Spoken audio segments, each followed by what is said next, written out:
तो Wednesday season 2 part 2 यानी कि एपिसोड 5 की शुरुआत होती है वेंसडे को दिखाते हुए, यानी कि ठीक आखिरी एपिसोड की एंडिंग से ही, जहां पर टाइलर द हाइड ने विंडो से बाहर वेंसडे को फेंक दिया था और वो अधमरी सी हो गई। खैर फिलहाल वेंसडे हॉस्पिटल में होती है, वो ठीक हो रही होती है और होश आने पर अपने सामने प्रिंसिपल लैरिसा वीम्स को खड़ा पाती है। वो खुद को आफ्टर लाइफ जैसी जगह पर भी पाती है, लेकिन लैरिसा ये कहती है कि वेंसडे अभी मरी नहीं है, वो जिंदा है। लेकिन वो लैरिसा को क्यों देख पा रही थी? तो लैरिसा असल में उसकी नई स्पिरिट गाइड बन चुकी है, जैसे कि आखिरी सीजन में यानी कि सीजन 1 में गुडी हुआ करती थी। लेकिन वेंसडे को बचाने उसने अपनी स्पिरिट को खो दिया। तो अब इस सीजन के अंदर वेंसडे को principal Larissa Weems as a spirit guide मिल चुकी है। वेंसडे ये कहती है कि ये इम्पॉसिबल है क्योंकि कोई रिलेटिव ही गाइड बनता है, जिस पर वो ये कहती है कि वो वेंसडे की काफी दूर की रिश्तेदारी है। वो आगे ये भी बताती है कि कोई भी वेंसडे का गाइड बनने के लिए तैयार ही नहीं था, लेकिन उसको ये मौका मिला और उसको ये मौका पाकर काफी अच्छा भी लग रहा है। जिसके साथ वेंसडे जाग जाती है, जिसको अब लैरिसा को झेलना पड़ेगा या फिर लैरिसा को वेंसडे को झेलना होगा, और ये सारी बातें तो आगे ही हमें देखने के लिए मिलेंगी।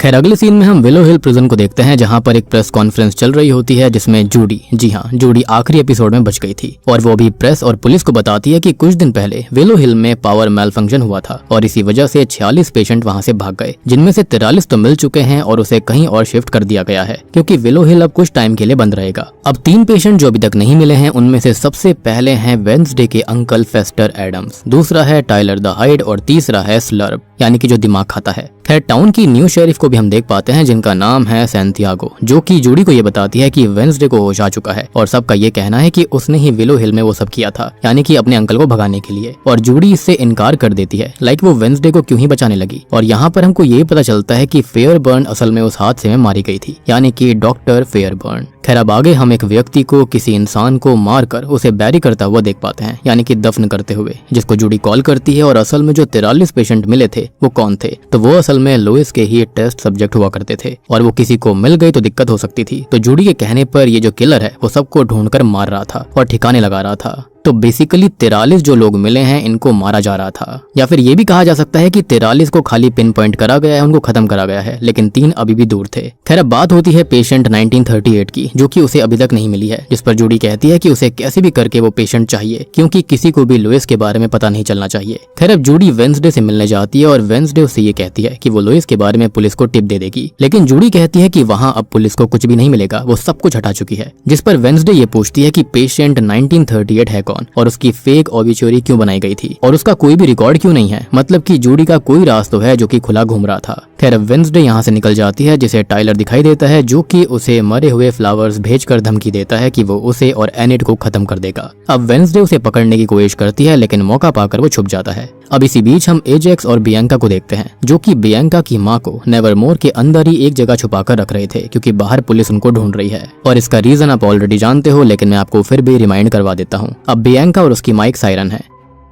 तो बियांका की माँ मॉर्निंग सॉन्ग नाम के एक कल्ट की मेंबर थी, जहाँ पर गिडियन यानी कि उसका हस्बैंड जो था वो कल्ट का लीडर हुआ करता और बियांका की माँ के सायरन सॉन्ग से लोगों को वश में कंट्रोल करके उनके पैसे ठग लिया करता। लेकिन फिलहाल ये स्कैंडल जो था वो सामने आ चुका था और गिडियन बियांका की माँ को ढूंढ रहा था और साथ ही साथ पहले सीजन में उसने ये भी कोशिश करी थी कि बियांका उसके लिए नई सायरन सिंगर बने, लेकिन बियांका उसके इरादे समझ गई थी और नेवरमोर आ गई। यही रीजन था कि वो अपने परिवार से मिलना नहीं चाहती थी। मीनवाइल वेंसडे अब नेवरमोर आती है, जहाँ पर वो एनिड से मिलती है और उसको आगाह करने की कोशिश करती है और उसे अपने घर जाने के लिए बोलती है। लेकिन एनिड का ये कहना था कि वेंसडे उसको कमजोर समझती है और अब वो अकेले ही सब कुछ करना चाहती है, जो कि सही नहीं है। अब लैरिसा वीम्स जो होती है वो भी वेंसडे के पास आती रहती है, जिसे कोई और नहीं देख सकता था, और एनिड यहाँ पर यही सब बातें करती है कि हाइड वेंसडे की वजह से ही भागा है। अब आज नेवरमोर के अंदर डे ऑफ द डेड नाम का एक फेस्टिवल सेलिब्रेशन होने वाला था, जिसके अंदर ग्रेवयार्ड में जाकर कुछ एक्टिविटी करी जाती और डॉट यानी कि यहाँ का नया प्रिंसिपल उसकी ही तैयारी करवा रहा था। डॉट को देख लैरिसा कहती है कि वो उसे नहीं जानती और उसने उसका नाम दिया ही नहीं था एज अ सक्सेसर, और वेंसडे डॉट से पूछती है। अब डॉट को देख लैरिसा ये कहती है कि वो तो उसे जानती तक नहीं है और उसने उसका नाम एज अ सक्सेसर दिया ही नहीं था, और वेंसडे डॉट से ये पूछने लगती है कि आज वो लैरिसा वीम्स का सम्मान कैसे करेंगे। तो वो ये कहता है कि वो उसका कोई भी सम्मान नहीं करेगा और वो उसे पसंद नहीं करता था, वो चाहता है कि कोई भी उसे याद तक ना करे।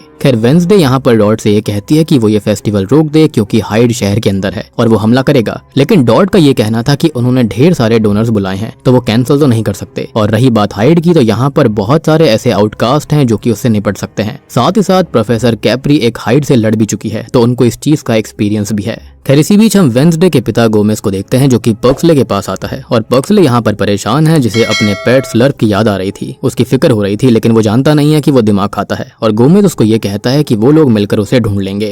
अब तभी हम उस किलर को देखते हैं जो कि जंगलों में उन 3 पेशेंट्स को ढूंढ रहा था और उसको एक अंडरग्राउंड टनल मिलती है जहाँ पर हम टाइलर को छुपा हुआ देखते हैं, जिसे उसके पिता के विजन्स परेशान कर रहे थे और ये कह रहे होते हैं कि अब वो पूरा गलत हो चुका है, उसकी माँ उसे अब पसंद नहीं करेगी और उसने अपनी मास्टर को भी खत्म कर दिया और बिना मास्टर के हाइड अनस्टेबल रहता है। ये सब असल में टाइलर का ट्रॉमा था जो कि उसे हाइड बनने पर मजबूर कर रहा था और वो इससे बचने की कोशिश भी कर रहा होता है कि तभी वहाँ पर वो किलर आ जाता है और टाइलर अचानक से हाइड बनकर उसके ऊपर हमला कर देता है और किलर भी उसको शूट करने लगता है। तभी दूसरी ओर हमें वेंसडे को दिखाया जाता है जो कि कैप्री के पास जाती है और वो उसके बारे में रिसर्च कर चुकी थी। तो कैप्री का एक एक्स बॉयफ्रेंड एल्फी पेन असल में एक हाइड हुआ करता था जो कि एक दिन अचानक से ट्रांसफॉर्म होकर उसे मारने वाला था, लेकिन तभी स्वॉट टीम उसे मौके पर ही शूट कर देती है तो वो वहीं पर मारा जाता है। कैप्री कहती है कि उसे वेंसडे का ये सब करना पसंद नहीं आया, उसे उसके बारे में रिसर्च नहीं करनी चाहिए थी। हालांकि वो ये भी बताती है कि उसका एक्स एक आर्टिस्ट हुआ करता था जिसे उसकी मास्टर कंट्रोल करती थी और उस दिन वो मास्टर कैप्री को मारने का ऑर्डर दे देती है, लेकिन फुल मून वाली रात थी तो कैप्री बच गई और हाइड ने अपने मास्टर को मार दिया। वो आगे बताती है कि मास्टर के खत्म होने के बाद मेल हाइड जो होते हैं वो अनस्टेबल हो जाते हैं, पागल से हो जाते हैं, बच नहीं पाते, लेकिन फीमेल्स जो होती हैं वो स्ट्रांग होती हैं और वो बच जाती हैं। वेंसडे उससे ये पूछती है कि क्या एक मास्टर के खत्म होने के बाद हाइड को दूसरा मास्टर कंट्रोल नहीं कर सकता, जिस पर कैप्री बताती है कि उसे ये नहीं पता और अगर वेंसडे ऐसा सोच भी रही है तो ना ही सोचे, ना ही करे, क्योंकि ये काफी रिस्की है। वेंसडे अब मैरिलन के नोट चेक करने लगती है ताकि वो हाइड टाइलर को कंट्रोल कर पाए। यहाँ पर लेरिसा वीम्स भी थी जो कि उसे इस चीज के लिए मना कर रही होती है। साथ ही साथ वेंसडे की माँ मोर्टिशिया भी उसे ऐसा करने से मना कर रही थी। खैर इसी बीच हम स्लर्प को देख पाते हैं जो कि उस अंडरग्राउंड टनल के अंदर था और उस किलर का दिमाग खा रहा था। शायद से हाइड ने यानी कि टाइलर ने उसे मार दिया होगा। खैर उसे किलर के पास से पेशेंट 1938 की फोटो मिलती है जिसे वो बड़े गौर से देख रहा था, जैसे कि वो उसको पहचान पा रहा हो। अब तभी हम एनिड को देखते हैं जो कि प्लान करती है कि हाइड को वो और वेंसडे अकेले नहीं हरा सकते, तो उन्हें नाइट शेड्स की हेल्प लेनी होगी। तो वो सबको इकट्ठा करने लगती है। अब पर्क्सले और गोमेज स्लर्प को ढूंढ रहे थे जो कि उनको कहीं भी नहीं मिलते और वो पिलग्रिम वर्ल्ड जाने लगते हैं और वहीं पर हम स्लर्प को भी ज्यादा देख पाते हैं। इसी बीच हम शेरिफ सैंटियागो को देखते हैं जो कि अपनी टीम इकट्ठा करती है और नेवरमोर के पास सेट कर देती है क्योंकि आज रात टाइलर वहां पर जरूर आ सकता था। तभी वेंसडे को दिखाया जाता है जो कि टाइलर को कंट्रोल करने का एक तरीका ढूंढ रही थी जो कि उसे आज ही करना होगा, नहीं तो आज की रात एनिड मारी जाएगी। और अब तक एग्नेस आकर उसे नाइट शेड्स की मीटिंग के बारे में बताती है। अब कुछ सोचने के बाद में वेंसडे भी मीटिंग में जाती है और एनिड पीछे नहीं हट रही थी, तो वेंसडे उससे कहती है कि ठीक है वो साथ रह सकती है, लेकिन उन्हें वेंसडे का प्लान फॉलो करना होगा जिसमें वो टाइलर को कंट्रोल करेगी। अब वो मैरिलन के लैब में जाकर उसके नोट्स की हेल्प से एक पोशन बनाने लगती है, जिससे लेरिसा ये कहती है कि ये कुछ काम नहीं आएगा क्योंकि मैरिलन प्रैक्टिकल थी, लेकिन वेंसडे टाइलर को पसंद करती है, जिस पर वो कहती है कि वो उससे नफरत करती है, प्यार नहीं करती। तो लेरिसा कहती है कि ये भी एक फीलिंग ही तो है और अगर वेंसडे अपनी फीलिंग्स को रोक नहीं पाई, बांध नहीं पाई, तो चीजें कितनी बिगड़ सकती है उसको उसका अंदाजा भी नहीं है। तभी हम स्लर्प को देख पाते हैं जो कि पिलग्रिम वर्ल्ड के अंदर लोगों के ऊपर हमला करना शुरू कर चुका था, जिसकी खबर पाकर शेरिफ जो होती है वो अपनी पूरी टीम के साथ वहां निकल जाती है और अब टाइलर नेवरमोर आ जाता है। दूसरी ओर पिलग्रिम वर्ल्ड पूरा खाली हो गया था जहां पर पर्क्सले और गोमेज स्लर्प को ढूंढते हैं और पर्क्सले एक रूम में जाता है जहां पर उसको स्लर्प मिल गया था जो कि अब बोलने भी लगा था और काफी ज्यादा इंसान की तरह दिख रहा था। खैर वो पर्क्सले से हेल्प मांगता है कि वो उसे यहाँ से जाने दे, जिसको वो भी दोस्त मानता है और ये दिमाग जो वो खा रहा था वो उसको ठीक कर रहे थे, मतलब कि उसको वापस इंसान में कन्वर्ट कर रहे थे। अब पर्क्सले उसे वहां से जाने देता है, लेकिन गोमेज ने उसे जाते हुए देख लिया था। मीनवाइल नेवरमोर के अंदर मोर्टिशा के पास में वही पेशेंट 1938 आती है जो कि कोई और नहीं बल्कि वो थी फ्रांसवाज, जो कि असल में है टाइलर की माँ, जो कि कभी मरी ही नहीं थी और वो मोर्टिशा के साथ ही पढ़ी लिखी थी। तो अभी वो उससे टाइलर के लिए हेल्प मांगने आई थी। अब तभी हम एनिड और बाकी लोगों को देखते हैं जो कि टाइलर को अपने पीछे लगाकर एक जगह लेकर आते हैं और यहाँ वेंसडे उसे पोशन से इंजेक्शन देकर उसकी मास्टर बनने ही वाली थी, लेकिन तभी दूसरी फीमेल हाइड यानी कि उसकी माँ फ्रांसवाज वहाँ पर आकर टाइलर को अपने साथ ले जाती है, जिसे यहाँ तक कोई और नहीं बल्कि मोर्टिशिया ही लेकर आई थी। अब मोर्टिशिया वेंसडे से कहती है कि फ्रांसवाज ने वादा किया है कि वो टाइलर को लेकर यहाँ से दूर चली जाएगी, तो उन्हें उनके बीच में नहीं आना चाहिए, लेकिन वेंसडे को हाइड पर यकीन नहीं था। अब रात को गोमेज मोर्टिशिया से बात करता है और ये कहता है कि स्लर्प कोई और नहीं बल्कि असल में आइजैक है। और तभी हम आइजैक को देखते हैं जो कि जूडी के घर जाता है और कहता है कि कहीं वो उसको भूली तो नहीं है ना। अब तभी दूसरी ओर हम फ्रांसवाज और टाइलर को साथ में देखते हैं और वेंसडे की बात हमको याद आती है कि क्या सच में फ्रांसवाज टाइलर को लेकर भाग जाएगी या फिर उसके इरादे कुछ और ही थे, कुछ काले इरादे या फिर उससे भी ज्यादा कुछ बुरा। तभी हम एनिड को देखते हैं जो कि अचानक से ट्रांसफॉर्म होकर नेवरमोर से निकल जाती है, जिसको कैप्री देख लेती है और बहुत ही ज्यादा परेशान हो जाती है क्योंकि आज तो फुल मून वाली रात भी नहीं थी और फिर वो कैसे अचानक से बदल गई। और इसी के साथ में 5वां एपिसोड खत्म हो जाता है।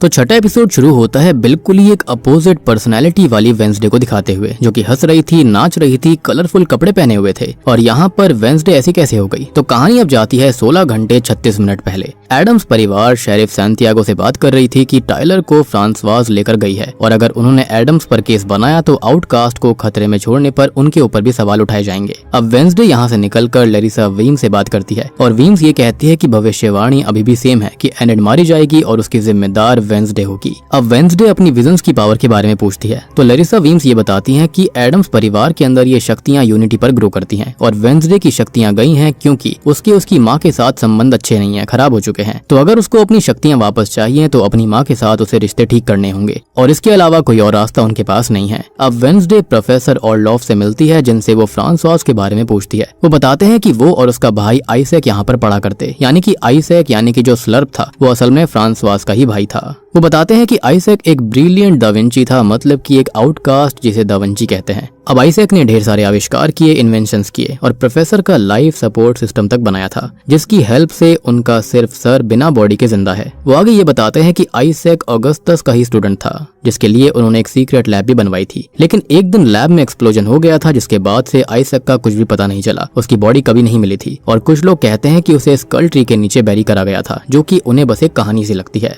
लेकिन पिछले एपिसोड से, पिछले सीजन से हम देख चुके हैं ये कहानी नहीं थी, ये असलियत थी। एनीवेज वेंसडे पक्सले से मिलती है और इससे आइजैक के बारे में पूछती है तो वो उसे पेशेंट 1938 की फोटो दिखाता है, मतलब कि फ्रांसवाज की। तो वेंसडे समझ जाती है कि आइजैक फ्रांसवाज के पास जा रहा है। वो एग्नेस को आइजैक की पूरी जानकारी लगाने के लिए भेजती है और खुद फ्रांसवाज का पता लगाने लगती है। अब तभी हम फ्रांसवाज को ही देख पाते हैं जो कि अभी अपने बेटे टाइलर के साथ थी। यहाँ पर वो टाइलर को बताती है कि अगस्टस ने सबसे उनकी मौत का झूठ बोला।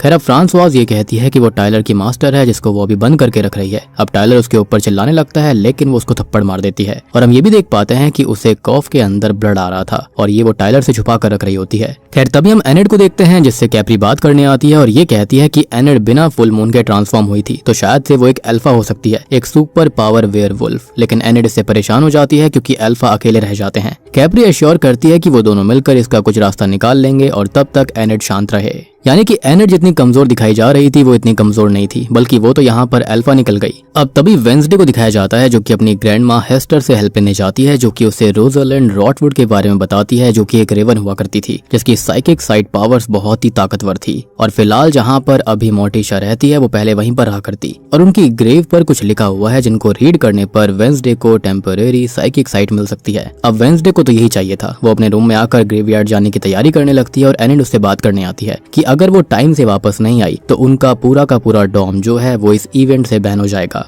अब वेंसडे जो होती है वो ग्रेवयार्ड आती है और रोजलिंड रॉटवुड की ग्रेव को टच करके इनकैंटेशंस को रीड करने लगती है, लेकिन अब वो रॉटवुड की स्पिरिट से मिलती है। अब रॉटवुड उसको गाइड करती है और इटर्नल फ्लेम दिखाती है जिस पर हाथ रखकर वेंसडे विजन्स देख सकती है, लेकिन अगर कनेक्शन टूटा तो उसे कीमत चुकानी पड़ेगी। अब वेंसडे विजन्स देखना शुरू करती है लेकिन एनेड उसे अचानक से लेने आ गई थी, उसको ट्रांस से बाहर निकालने आ गई थी क्योंकि डॉम चेक होने वाला था। तो कनेक्शन टूट जाता है और दोनों ही बेहोश हो जाती हैं। और क्या ये वो पल हो सकता है जहाँ पर इन दोनों को कीमत चुकानी पड़ती? एनीवेज वेंसडे और एनेड अब अगली सुबह अपने बिस्तर पर जागती हैं और यहाँ पर कीमत के तौर पर वो दोनों एक दूसरे की बॉडी स्विच कर चुकी थी। मतलब जो मैंने सोचा वो थोड़ा सा गलत हो गया। एनीवेज अब वेंसडे की बॉडी के अंदर एनेड की आत्मा है और एनेड की बॉडी के अंदर है वेंसडे की आत्मा, जिससे कि वो दोनों बहुत ही ज्यादा परेशान थी। दोनों को एक दूसरे की बॉडी में रहना पसंद नहीं आता। वेंसडे जो कि अभी एनेड है वो ग्रेवयार्ड जाती है और वहीं एनेड जो है वो अभी वेंसडे है, तो वो वेंसडे की तरह ही बर्ताव करते हुए यहाँ वहाँ घूमने लगती है। खैर अब वेंसडे के शरीर के सामने एग्नेस आती है जो कि उसे ये कहती है कि आइजैक के बारे में उसे कुछ भी पता नहीं चला और एनेड को ये सब कुछ बातें समझ में नहीं आ रही होती। ऑब्वियस सी बात है वेंसडे के शरीर में एनेड की आत्मा थी और उसको इनके बारे में कुछ पता नहीं था।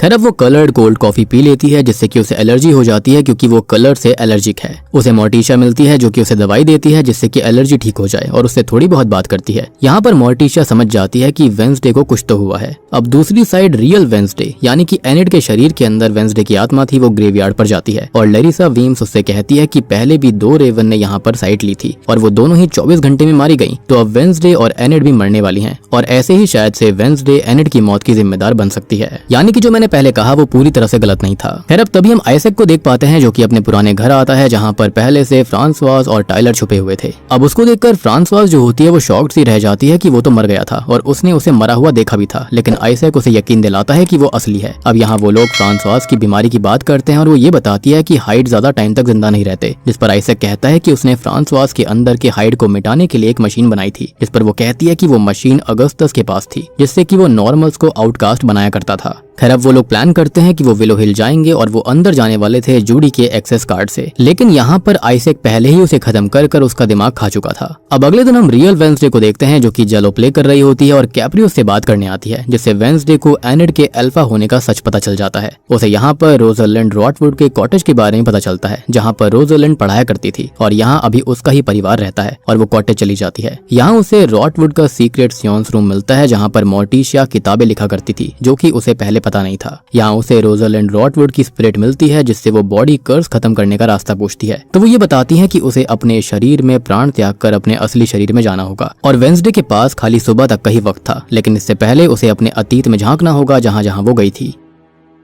दूसरी ओर हम एनिड को देख पाते हैं जो कि वेंसडे की तरह बन ने उसकी नोवेल पढ़ती है और उसमें वेंसडे ने एनिड के लिए लिखा हुआ था कि वो कमजोर है और वेंसडे को उसे बचाना पड़ता है, जिसको पढ़ते ही वो गुस्सा हो जाती है और रंग बिरंगे कपड़े पहनकर नाचने गाने लगती है, सबके सामने जाती है और उसे कलर से एलर्जी भी थी। तो ये सब कुछ वहाँ के लोग और खुद वेंसडे देख लेते हैं और ये सब एनिड ने करा था उससे बदला लेने के लिए, अपना गुस्सा निकालने के लिए। और अब जाकर इस एपिसोड का शुरुआती सीन आपको समझ में आया होगा कि आखिर वेंसडे इतनी कलरफुल और एंजॉयफुल कैसे हो गई थी। अब वेंसडे एनिड के बॉयफ्रेंड के पास जाती है जो कि अपनी गर्लफ्रेंड से बात कर रहा था, मींस वो एनिड पे चीट कर रहा था और वेंसडे उसे एज एनिड ब्रेकअप के लिए बोल देती है। अब यहाँ पर एग्नेस वेंसडे यानी कि असली एनिड के पास जाती है और कहती है कि वो वेंसडे जैसी नहीं लग रही है, कुछ तो भयानक हुआ है। अब तभी वेंसडे जिसके अंदर एनिड होती है वो ल्यूपिन केज में जाती है ताकि अगर वो ट्रांसफॉर्म भी हो तो वो किसी को हर्ट ना करे। तभी हम एग्नेस को देख पाते हैं जो कि वेंसडे से बात करने आई थी और बातों ही बातों में वो बहुत सारी बातें बता देती है और यहाँ पर एग्नेस को नहीं पता था कि वेंसडे के शरीर के अंदर एनिड की आत्मा थी। तो एनिड ये बात जान जाती है कि उसकी मौत होने वाली है और ऐसा वेंसडे ने अपने विजन्स के अंदर देखा था, जिसको सुनकर एनिड बहुत परेशान हो जाती है।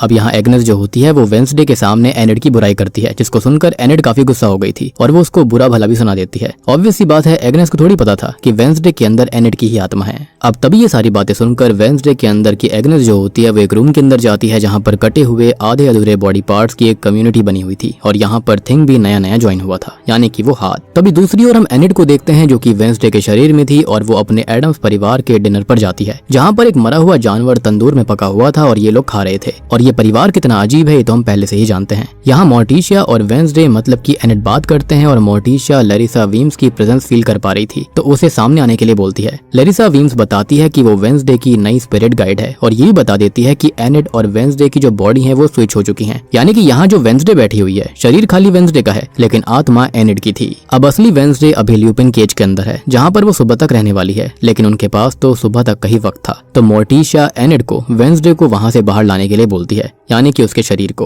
अब दूसरी ओर हम आइजैक को देखते हैं जो कि नेवरमोर में आकर प्रोफेसर ऑल्डोफ को मार के उनकी मशीन की पावर सोर्स ले लेता है और उनका भी दिमाग खा जाता है। उसे ये सब करते हुए एग्नेस देख लेती है और उसका पीछा करती है। तो वो टाइलर और फ्रांसवास के साथ विलो हिली जा रहा था और एग्नेस कार में छिप जाती है। तभी एनिड वेंसडे को ल्यूपिन केज से बाहर निकालती है और अब तक एग्नेस का कॉल आ गया था जो कि उन्हें टाइलर और उनके गैंग के बारे में बताती है और अपनी लाइव लोकेशन भेज देती है। वेंसडे कहती है कि वो लोग विलो हिल जा रहे हैं तो उनको भी वहां पर जाना होगा और टाइलर और सबको हराकर अपनी बॉडी स्विच करनी होगी, नहीं तो सुबह होने तक वो मारे जाएंगे। मीनवाइल टाइलर, फ्रांसवास और आइजैक लोइस प्रोग्राम में आते हैं जहां पर आइजैक अपनी मशीन को ऑन करता है जिससे बॉडी से आउटकास्ट एबिलिटीज निकल सकती थी और अभी फिलहाल वो अपनी बहन फ्रांसवास के अंदर के हाइड को उससे निकालने वाला था। वो फ्रांसवास को मशीन पे रखता है और खुद मशीन ऑपरेट करने लगता है। वहीं टाइलर को एग्नेस की स्मेल मिल जाती है जिसे पकड़कर वो रूम में कैद कर देता है, जिसे आइजैक बाद में खाने वाला था। खैर अब तक वहाँ वेंसडे और एनिड दोनों ही आ गए थे जो कि पहले एग्नेस को आजाद करते हैं और टाइलर उन पर हमला करता है। तो वेंसडे जो कि एनिड की बॉडी में है ट्रांसफॉर्म होकर वेयरवुल्फ बन जाती है और उसको दूर फेंक देती है। अब यहाँ टाइलर जो होता है वो अपनी माँ फ्रांसवास को ट्रांसफॉर्म होने से मना कर देता है और एग्नेस मशीन को ओवरचार्ज कर देती है जिससे कि आइजैक फ्रांसवास को निकाल लेता है और मशीन ब्लास्ट हो जाती है। तभी एग्नेस, वेंसडे और एनिड नेवरमोर के पास आ गए थे और वेंसडे फिर से इंसानी फॉर्म में आ जाती है जो कि एग्नेस को नेवरमोर भेज देती है और खुद एनिड के साथ रॉटवुड की ग्रेव पर जाती है। यहाँ पर उन्हें एक दूसरे के राज खोलने थे। तो एनिड ये कहती है कि वेंसडे अपनी माँ से दूर रहती है क्योंकि उसको ये लगता है कि माँ उसे कभी नहीं समझ पाएगी और वेंसडे की गलती पर उसे छोड़ देंगी और भूल जाएंगी, लेकिन ऐसा बिल्कुल नहीं है। वेंसडे भी कहती है कि एनिड का प्यार, अपनापन उसकी ताकत है और वो उसे कभी अकेले नहीं होने देगी। अब दोनों की ही बॉडी फिर से स्विच हो जाती है और दोनों अपने अपने शरीर में आ गई थी। वेंसडे लैरिसा वीम्स को देखती है और एनिड को अभी डॉम भेजकर लैरिसा से बात करती है। खैर अब लैरिसा वीम्स जो होती हैं वो वेंसडे को विजन वर्ल्ड में लेकर जाती हैं, जहां पर ये सब करने की वजह से चीजें बदल चुकी थी। वो ये बताती हैं कि एनिड की मौत की भविष्यवाणी अब टल चुकी है, लेकिन सामने एक और ग्रेव दिखाई जाती है जिस पर नेम वाला पार्ट तो टूटा हुआ था, लेकिन सरनेम वाले पार्ट पर एडम्स लिखा हुआ था। मतलब कि अब एडम्स परिवार में से ही कोई मरने वाला था। और इसी खतरनाक भविष्यवाणी के साथ में छठा एपिसोड भी यहीं पर खत्म हो जाता है।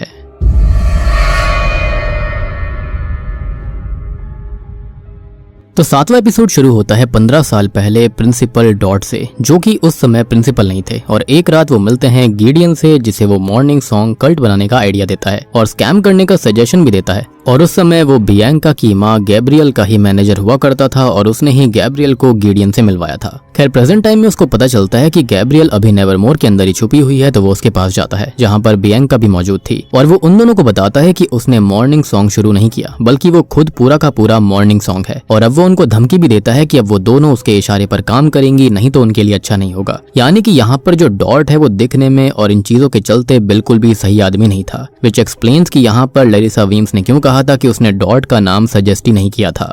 अब इसी बीच वो शेरिफ सैंटियागो से मिलता है, जो कि नेवरमोर में प्रोफेसर ऑर्लॉफ की मौत की इन्वेस्टिगेशन के लिए आई हुई थी और अपकमिंग गाला रोकने के लिए भी वो कहती है, लेकिन डॉट इसके लिए मना कर देता है क्योंकि गाला से उसका ही फायदा था, अच्छी फंडिंग आने वाली थी। अब तभी हम वेंसडे और एनिड को देखते हैं, जो कि भविष्यवाणी के बारे में बात कर रही थी कि कैसे एडम्स परिवार में कौन खत्म होने वाला है ये पता चल जाए और उसको बचाया जा सके। यही एग्नेस वेंसडे को एक पूरा रिकॉर्ड दिखाती है, जिसके अकॉर्डिंग आइजैक असल में गोमेज का ही रूममेट हुआ करता था। वो गोमेज से बात करती है, जो कि ये बताते हैं कि वो और आइजैक बहुत अच्छे दोस्त हुआ करते थे और आइजैक अपनी ही बहन फ्रांसवास को ठीक करना चाहता था, विच एक्सप्लेन्स कि गोमेज ने क्यों कहा था कि वो आइजैक है और वो उसको तुरंत ही पहचान गया था। लेकिन हुआ ये कि ऑगस्टस उसके इन्वेंशन के लिए उसे इस्तेमाल करते रहे ताकि वो आउटकास्ट को पूरी तरह से समझ पाएं। अब यहाँ वेंसडे मोर्टिशा को बता देती है कि फ्रांसवास अभी शहर के अंदर ही है, मतलब कि उसने मोर्टिशा से जो वादा किया था वो उसने तोड़ दिया। वो आगे उनकी किताब की बात करती है, जो कि ये बताती है कि उन्होंने बचपन में लिखना शुरू किया था, लेकिन उस वक्त मदर बहुत ही ज्यादा हंसी थी, तो अब उसे अपनी किताब किसी को दिखाने में शर्म आती है और वेंसडे उसे राजी रखे।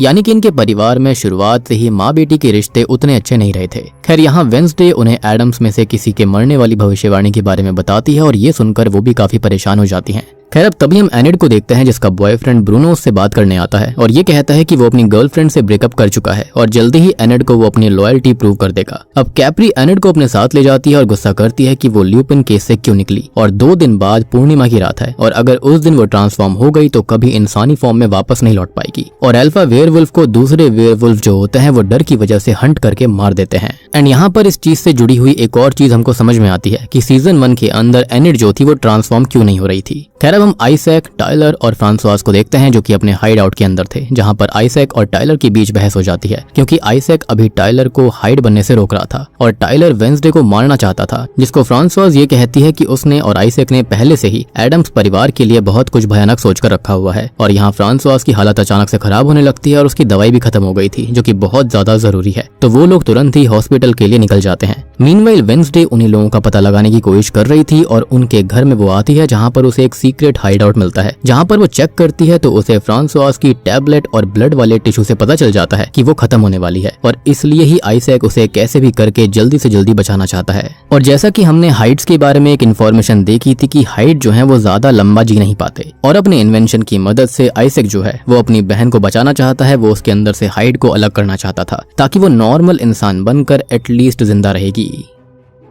खैर अब तभी वेंसडे को एक मौत भी वहां मिलता है, जिसे वो यूजीन के पास ले जाती है, जो कि ये बताता है कि ये डेड्स पर फीड करते हैं और उनका होस्ट अभी आइजैक ही है, जिसे वो कैसे भी करके ढूंढ लेंगे क्योंकि अब वो अंडे देने वाले हैं। अब वेंसडे मॉथ्स को आजाद कर देती है ताकि वो आइजैक तक पहुंच जाए और खुद हेस्टर से मिलती है, जो कि उसे आज गाला में डॉट को रिजेक्ट करने की बात बताती है। खैर इसी बीच एजेक्स बियांका से बात करता है कि उसकी माँ कहाँ पर है और वो उसे सच नहीं बता सकती थी, तो ये कहती है कि वो भाग गई। उसे अब तक डॉट बुला लेता है और यहाँ पर वो हेस्टर को प्रेजेंटेशन दे रहा था कि वो नेवरमोर को स्कूल ऑफ मॉर्चुअरी साइंस बना देगा और वो सब कुछ हेस्टर के नाम से रखवा देगा, लेकिन वो उसे मना करने ही आई थी, तो वो इसके लिए मना कर देती है। लेकिन बियांका अपने सायरन सॉन्ग से उसे वश में करके ये कहती है कि आज गाला में वो अपनी सारी दौलत नेवरमोर के नाम कर देगी। अब तभी हम आइजैक, टाइलर और फ्रांसवास को देखते हैं, जो कि एक एनिमल क्लिनिक में आते हैं दवाई लेने के लिए और डॉक्टर को मारकर अंदर चले जाते हैं। यहाँ पर आइजैक बताता है कि विलो हिल में फ्रांसवास को पिल मिलती थी और इसलिए वो स्टेबल रही, लेकिन जब वो टाइलर को बचाने हाइड बनी तो उसकी हालत पहले जैसी बिगड़ने लगी और उसे अभी हाइड ब्लड ट्रांसफ्यूजन करना होगा, तो टाइलर उसे अपना ब्लड देने लगता है।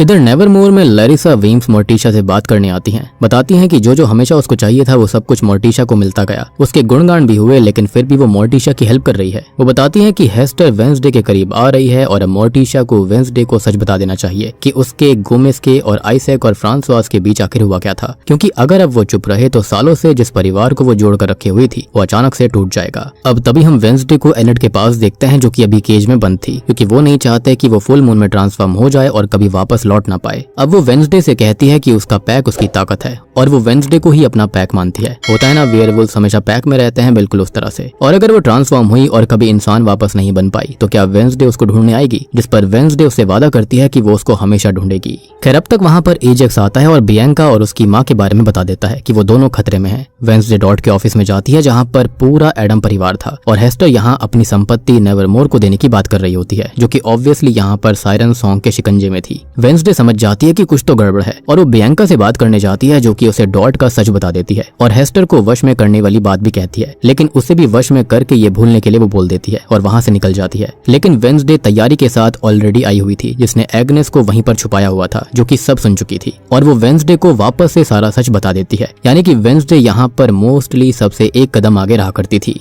अब यहाँ पर हम एग्नेस को देखते हैं, जिसने वेंसडे के जैसे ही कपड़े पहने हुए थे ताकि वो उसके और करीब आ सके, लेकिन इस बात पर गुस्सा होकर वेंसडे उल्टा उसे बुरा भला सुना देती है। तभी हम टाइलर, आइजैक और फ्रांसवास को देखते हैं, जो कि अपनी तैयारी करके एडम से पूरा बदला लेने निकल जाते हैं। वहीं दूसरी ओर डॉट बियांका को गिडियन से मिलवाता है। अब डॉट ये कहता है कि बस आज की रात और उसके बाद हेस्टर की सारी दौलत उसके पास आ जाएगी और वो यहाँ से चला जाएगा। अब गिडियन ये कहता है कि बस हुआ और अब वो आगे डॉट का साथ नहीं देगा और पैसे लेकर निकल जाएगा। और इस पर चिढ़कर डॉट ये कहता है कि आज वो अपने असली रूप में दुनिया के सामने आएगा और शुरुआत करता है गिडियन से ही, जिसे वो अपनी शक्तियां मतलब की फ्लेम्स को कंट्रोल करके जलाकर राख कर देता है। यानी कि यहाँ पर हमको एक और नया टाइप का आउटकास्ट देखने के लिए मिल गया था। खैर, अब रात होते ही गाला शुरू हो जाता है और एडम्स परिवार वहाँ पर आता है। बाहर एनेट ब्रूनो से मिलती है, जिसकी गर्लफ्रेंड भी वहाँ पर आई हुई थी, तो एनेट उससे ब्रेकअप करके यहाँ से निकल जाती है। अब वो एक हॉल के अंदर बैठी हुई थी जहाँ पर एग्नेस भी थी, जो कि दुखी थी कि वेंसडे उसे एक्सेप्ट नहीं कर रही और एनेट सलाह देती है कि वो अपनी खुद की पहचान के साथ जिए, ना कि वेंसडे की परछाई बनकर। खैर, अब आगे एग्नेस एनेट के डांस के बारे में पूछती है तो वो ये बताती है कि उसका कोई पार्टनर नहीं है, जिस पर एग्नेस कहती है कि वो उसकी पार्टनर बन जाएगी और उसने चुप चुप कर कुछ उसके डांस स्टेप्स भी देख लिए थे।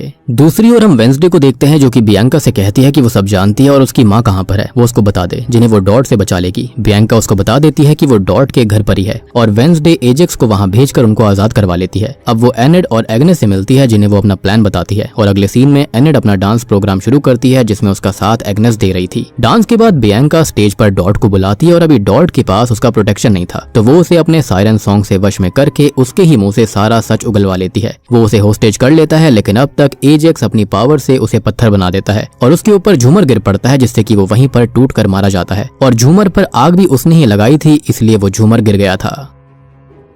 मतलब कि हमेशा से ये कहावत थी कि गड्ढा करोगे तो खुद ही उसमें गिर सकते हो। यहाँ पर तो झूमर वाली बात भी आ चुकी है। अब वेंसडे हेस्टर से बात करने आती है कि वो उनके पास तो रहने आएगी, लेकिन बदले में उन्हें काम करना पड़ेगा। उनको वेंसडे के पिता गोमेस के नाम पर कुछ रकम करनी पड़ेगी, जो की जाएगी डोनेशन में, यानी कि नेवरमोर के अंदर, जिस पर वो खुशी खुशी मान जाती हैं। और यहाँ पर ना असल में सीन ये था कि गोमेस के नाम पर इसलिए ही यहाँ डोनेशन करवाना चाहती थी वेंसडे, क्योंकि यहाँ पर उनके बीच में कुछ हुआ था, जिसके चलते जो यहाँ हेस्टर होती है ना, वो गोमेस को काफी ज्यादा अजीब समझा करती थी। बेसिकली गोमेस ने अपनी शक्तियां खो दी थी, जिसके चलते हेस्टर उससे ठीक से बात नहीं करती। तो अपने पिता की ऐसी चीज देखकर उसने हेस्टर से ये करवाया ताकि गोमेस के नाम कुछ इज्जत बन सके।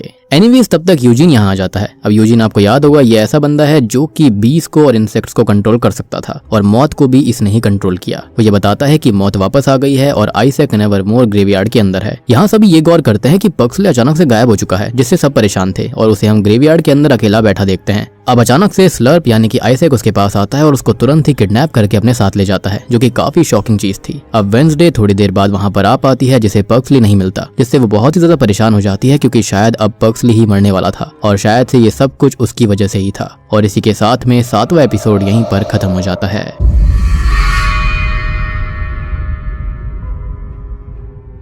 तो अब हम आ जाते हैं फाइनली सीजन 2 पार्ट 2 के फिनाले पर, यानी कि एपिसोड 8 पर। तो 8वां एपिसोड शुरू होता है पर्क्सली को ही ढूंढते हुए, जहां पर एडम्स को पुलिस को वो कहीं पर भी नहीं मिल रहा था। अब लेरिसा वीम्स वेंसडे और मोर्टिशा को बताती है कि उन्हें अपनी शक्ति को मिलाकर इस्तेमाल करना पड़ेगा जिससे कि वो पर्क्सली को ढूंढ पाएंगी, लेकिन वेंसडे की साइकिक साइड जा चुकी थी, तो ऐसे में उन्हें हेस्टर की हेल्प लेनी पड़ती। अब अगले सीन में हेस्टर, वेंसडे और मोर्टिशा एक साथ साइकिक साइड पावर्स को चैनलाइज करती हैं और वेंसडे विजन्स देख पाती है जिसमें वो यंग गोमेज और मोर्टिशा को आइजैक को स्कल ट्री के नीचे बैरी करते देखते हैं, जो कि काफी शॉकिंग चीज थी। खैर अब होश में आकर वेंसडे मोर्टिशा से सारा सच पूछती है और अब जाकर वो ये बताती है कि उस रात जब आइजैक खत्म हुआ था तब वो और गोमेज लैब के अंदर थे। अब आइजैक मशीन बना चुका था जिसे पावर देने के लिए एनर्जी सोर्स चाहिए था और गोमेज की पावर सी इलेक्ट्रिसिटी वाली थी जिसे उसने हेल्प के लिए बुलाया हुआ था। और आप जानते होंगे कि पर्क्सले के पास भी सेम शक्तियां हैं, लेकिन उसका प्लान थोड़ा सा अलग था। फ्रांसवाज को ठीक करने ज्यादा पावर इस्तेमाल होनी थी, तो वो गोमेज की सारी पावर खींचना चाहता था जिससे कि गोमेज मरने वाला था, लेकिन समय रहते मोर्टिशा वहां पर पहुंच गई जिसने की मशीन को तोड़ दिया और धमाके में आइजैक मारा गया। जैसी सेम चीज एग्नेस ने करी थी, उसने पावर बहुत ज्यादा बढ़ा दी थी जिसके चलते वो मशीन खराब हो गई। अब गोमेज तो इससे बच गया था, लेकिन इससे हुआ ये कि उसकी शक्तियां हमेशा के लिए चली गई, विच एक्सप्लेन्स कि यहाँ पर हेस्टर उससे हमेशा क्यों चिढ़ती थी। अब अगस्तस ने गोमेज और मोर्टिशा को धमकी दी थी कि उन्होंने अगर किसी को भी इस लैब के बारे में बताया तो वो उनको खून के इल्जाम में फंसा देगा। तो उन लोगों ने आइजैक को स्कल ट्री के नीचे बैरी कर दिया था और ये ग्रेव खुद आइजैक ने ही गोमेज के लिए बनाकर रखी थी। यानी कि आज हमको यहाँ तीसरी नई कहावत मिल चुकी है कि अगर आप किसी और के लिए ग्रेव तैयार करते हो तो उसके अंदर आप भी जा सकते हो। एनीवेज अब मोर्टिशा ये कहती है कि इस बार आइजैक पर्क्सले को एज एनर्जी सोर्स इस्तेमाल करने वाला था और ये चीज मैं आपको पहले ही बता चुका हूँ, और इसलिए ही इस सीजन के ट्रेलर के अंदर हम शुरुआत में देख पाए थे कि पर्क्सले कैसे अपनी शक्तियों को इस्तेमाल कर रहा था, जो कि दर्शाता है कि ऐसा क्यों दिखाया गया। अब तभी वो वेंसडे से कहती है कि ये मोर्टिशा के अतीत का खतरा है, तो वेंसडे इससे दूर रहे और वो खुद सब कुछ ठीक करेगी। लेकिन वेंसडे अपनी माँ की बात मानने से इनकार कर देती है। तभी हम एनिड को देख पाते हैं जो कि अकेली खड़ी हुई थी, जिससे एजेक्स बात करने आता है और दोनों की फिर से दोस्ती हो जाती है। तभी एग्नेस वहां पर आ जाती है जो कि एनिड की अब अच्छी दोस्त बन चुकी थी और वो उसके लिए रिलेशनशिप के लिए लड़के ढूंढने के लिए बोलती है, लेकिन एनिड मना कर देती है कि अब वो अकेली ही रहना चाहती है। तभी हम आइजैक और उसकी माँ फ्रांसवाज को देखते हैं जिन्होंने पर्क्सले को कैद करके रखा हुआ था, और फ्रांसवाज आइजैक से कहती है कि वो वादा करे कि कुछ भी हो जाए वो वही करेगा जो उन्होंने तय किया था, और ऐसा कुछ जो कि टाइलर नहीं जानता। खैर अब तक टाइलर वापस आ चुका था जो कि पुलिस के लिए नकली टिप छोड़ने गया था और पुलिस कहीं और पर्क्सले को ढूंढने निकल जाती है। आइजैक वेंसडे के नाम एक संदेश भेजता है और इसी बीच हम वेंसडे, एग्नेस और एनिड को देखते हैं, जहाँ पर अब एग्नेस अपने घर चली जाती है जिसे लेने उसके पिता आए हुए थे क्योंकि हॉलीडे शुरू हो चुके हैं और उसके पिता उसकी माँ से अलग रहते हैं और उसकी माँ दूसरी शादी और बच्चा भी कर चुकी है। एनिड भी अपनी केज में चली जाती है और वेंसडे को मैसेज मिलता है कि उसे आज रात उसे स्कल ट्री आना होगा। खैर वो स्कल ट्री की तरफ चली जाती है और थिंग को एक पेड़ के ऊपर बो और एरो के साथ छोड़ देती है ताकि वो आइजैक को शूट कर दे, लेकिन होता यह है कि आइजैक इस शॉट से बच जाता है और टाइलर थिंग को पकड़ लेता है। अब आइजैक कहता है कि फाइनली वो पूरा हो जाएगा क्योंकि उस रात मोर्टिशा और गोमेज ने उसे पूरा खत्म नहीं किया था, बल्कि मोर्टिशा के मशीन चलाते हुए उसका हाथ काट दिया था जो कि सीधा हाथ था जिसे पावर सर्ज की वजह से जान मिल गई थी, और वो हाथ कुछ और नहीं बल्कि थिंग ही है। यानी कि आइजैक का असली नाम है आइजैक नाइट और नाइट को ही तोड़ जोड़ कर बनाया गया है थिंग, यानी कि ये हाथ जो है वो आइजैक का ही था और उसको इलेक्ट्रिसिटी की वजह से जान मिल गई थी, खुद की आइडेंटिटी मिल गई थी और वो लॉयल था एडम्स के लिए। अब वो थिंग को अपनी बॉडी में लगाने लगता है जिससे थिंग भी बचने की कोशिश कर रहा था क्योंकि उसकी खुद की आइडेंटिटी बन गई थी। अब वेंसडे भी उसको रोकती है क्योंकि थिंग उसके लिए काफी प्रिय था और उसे टाइलर पकड़ लेता है और अब फाइनली आइजैक अपना हाथ थिंग को अपने साथ जोड़ लेता है, जो कि थिंग यानी कि हाथ और वेंसडे दोनों के लिए ही बहुत ही ज्यादा दुख वाली बात हो जाती है। अब आइजैक वेंसडे को ग्रेव में डालकर ग्रेव सील कर देता है और पर्क्सली को लेकर लैब चला जाता है। अब आगे हम एग्नेस को देख पाते हैं जो कि अचानक से विजिबल हो जाती है, जो कि पूरे समय वेंसडे के साथ ही थी उसको बचाने के लिए, मतलब कि वो अपने घर गई नहीं थी। और आपको याद नहीं होगा शायद से एग्नेस के पास में गायब होने वाली शक्ति थी, यानी कि इनविजिबिलिटी। खैर अब वो जल्दी से भागकर एनिड के पास जाती है और उसको हेल्प के लिए साथ लाती है। यहाँ पर वो लोग ग्रेव डिग करने लगती हैं, लेकिन इसमें बहुत ही ज्यादा टाइम जाता, तो अचानक से एनिड ट्रांसफॉर्म हो जाती है, जिसे एग्नेस कहती भी है कि आज पूर्णिमा की रात है और अगर वो बदली तो इंसान में कभी वापस नहीं लौट पाएगी। लेकिन वेंसडे को बचाने एनिड ट्रांसफॉर्म होकर ग्रेव को जल्दी से डिग कर देती है। खैर अब वेंसडे ग्रेवयार्ड से बाहर आकर अपनी दोस्त एनिड को देखती है जो कि ट्रांसफॉर्म हो गई थी। उसको काफी दुख होता है और एनिड अचानक से भाग जाती है, जिसके पीछे वो एग्नेस को भेजती है। खैर अब तक मोर्टिशिया और गोमेज वहां पर आ चुके थे, जिन्हें वो लैब ले जाती है और रास्ते में थिंग के बारे में बात करती है कि उन्होंने उसे सच क्यों नहीं बताया। तो वो कहते हैं कि थिंग को कुछ भी याद नहीं था और सच जानकर उसको भी दुख होता और उसके अंदर आइजैक की सारी अच्छाई थी जिसे वो खत्म होने से रोकने उसको छुपाते रहे। और मैंने आपको कहा भी था कि थिंग के अंदर अपनी खुद की एक पर्सनैलिटी थी। मीनवाइल लैब के अंदर आइजैक मशीन को तैयार करता है और टाइलर को मशीन में लाता है और अब फ्रांसवाज रिवील करती है कि उसकी जिंदगी पूरी हो चुकी है लेकिन टाइलर की बाकी है, तो वो उसके अंदर से हाइड को निकाल देंगे। लेकिन टाइलर खुद तो ऐसा चाहता ही नहीं था। खैर अब तक मशीन शुरू हो जाती है और वेंसडे विद मोर्टिशा वहां पर आ जाती है। और आपको मैंने कहा भी था कि यहाँ पर आइजैक और फ्रांसवाज के बीच में बात हुई थी जो कि टाइलर को नहीं पता थी, और वो बात यही थी, यानी कि वो टाइलर के अंदर से हाइड को खत्म करना चाहते थे। कहीं ना कहीं फ्रांसवाज जानती थी कि हाइड होना कितना बेकार था और यहाँ पर टाइलर खुद को कंट्रोल नहीं कर पाता और जिंदा भी नहीं रह पाता, जिसके चलते वो खाली अपने बच्चे को बचाना चाहती थी। अब वो मशीन के ऊपर बंधे हुए टाइलर के पास जाती है जिसे वो ये कहता है कि वो उसे मार दे, लेकिन वो उसे नहीं मारती बल्कि आजाद कर देती है। अब टाइलर जो होता है वो ट्रांसफॉर्म होकर आइजैक को नीचे फेंक देता है और फ्रांसवाज पर भी हमला कर देता है जो कि हाइड में ट्रांसफॉर्म हो जाती है। अब मौका पाकर वेंसडे और मोर्टिशा पग्सली को पावर चेन से आजाद करने लगती है। अब तक गोमेज भी वहां पर आ गया था और आइजैक मशीन बचाने की कोशिश कर रहा था, जिसके पास वेंसडे थिंग को लेने जाती है, लेकिन अब तक पूरी मशीन ही ओवरलोड होकर एक बहुत ही हैवी ब्लास्ट कर देती है। उधर टाइलर और फ्रांसवाज हाइड जो थे वो लैब से बाहर निकल गए थे और टावर के ऊपर जा पहुंचते हैं, लेकिन यहाँ पर धमाके के चलते फ्रांसवाज फिसल कर नीचे गिर जाती है और रैक पर लटक जाती है, जिसको टाइलर काफी बचाने की कोशिश करता है, लेकिन वो खुद ही रैक छोड़ देती है और नीचे गिरकर मारी जाती है। अब यहाँ लैब के अंदर धमाके के बाद सबसे पहले पग्सली को होश आता है जो कि सबको जगाता है। लकीली सब बच गए थे, मतलब की भविष्यवाणी फिर से अधूरी रह गई। खैर अब तक आइजैक वेंसडे को पकड़ लेता है और मरने ही वाला था, लेकिन सभी लोग थिंग को बुलाते हैं क्योंकि वो उनकी फैमिली का हिस्सा है और आइजैक से ज्यादा उनका हो चुका था। मैंने आपको कहा भी था कि उसकी खुद की पर्सनैलिटी थी और थिंग अपने सेंसेस में आकर आइजैक को ही पीटने लगता है और उसकी छाती से उसका मैकेनिकल हार्ट निकाल देता है, जिससे कि आइजैक की वही मौत हो जाती है।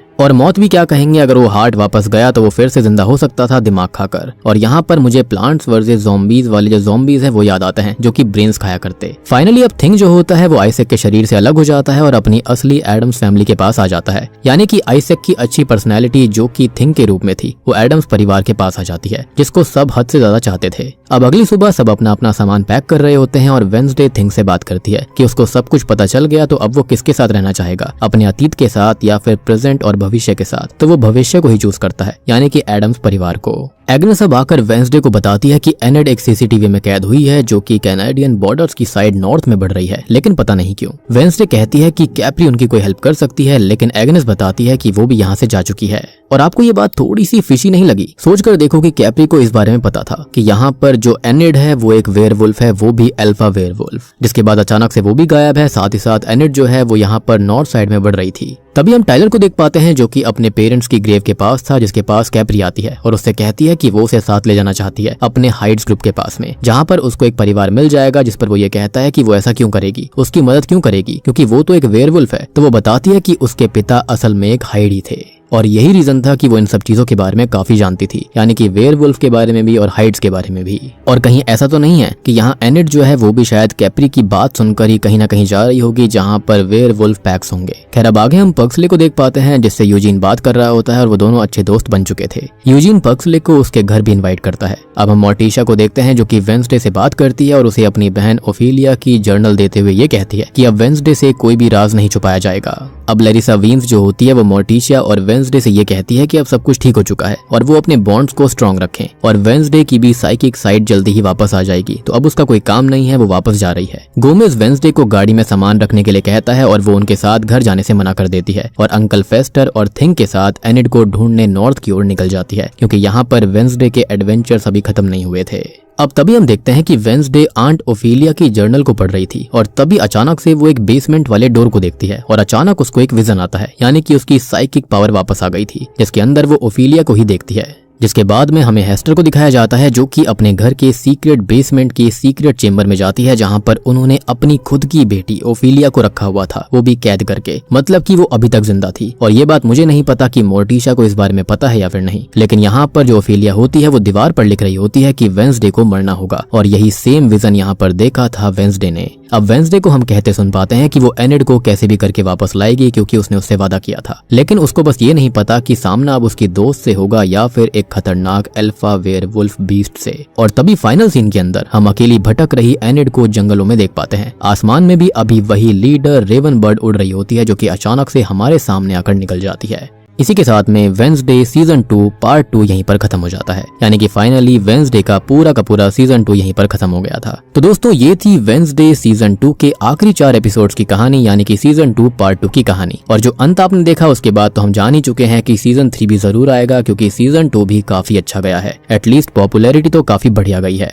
बाकी अब अगले सीजन के अंदर ही पता चलेगा कि आखिरकार हेस्टर ने अपनी खुद की बेटी ओफिलिया को बेसमेंट के अंदर कैद करके रखा क्यों हुआ था, और यहाँ पर ओफिलिया जो है वो वेंसडे को मारना क्यों चाहती है। विच मेक्स मी थिंक कि जो यहाँ पर एक भविष्यवाणी हुई थी कि एडम्स मारे जाएंगे, यानी कि यहाँ पर कहीं वो वेंसडे की बात तो नहीं हो रही थी, क्योंकि ओफिलिया सेम चीज कह रही है। या फिर कहीं ऐसा तो नहीं है कि शायद से ओफिलिया को भी सेम विजन आया होगा वेंसडे के बारे में। अब कहानी कुछ भी हो, इसके बारे में तो हमें सीजन 3 में ही पता चलेगा। उम्मीद करता हूँ कि आपको सीजन 2 समझ में आ गया होगा, अच्छा लगा होगा। अगर अच्छा लगा है तो जल्दी से वीडियो को लाइक कर दीजिए, चैनल के ऊपर नए हो तो सब्सक्राइब कर लेना।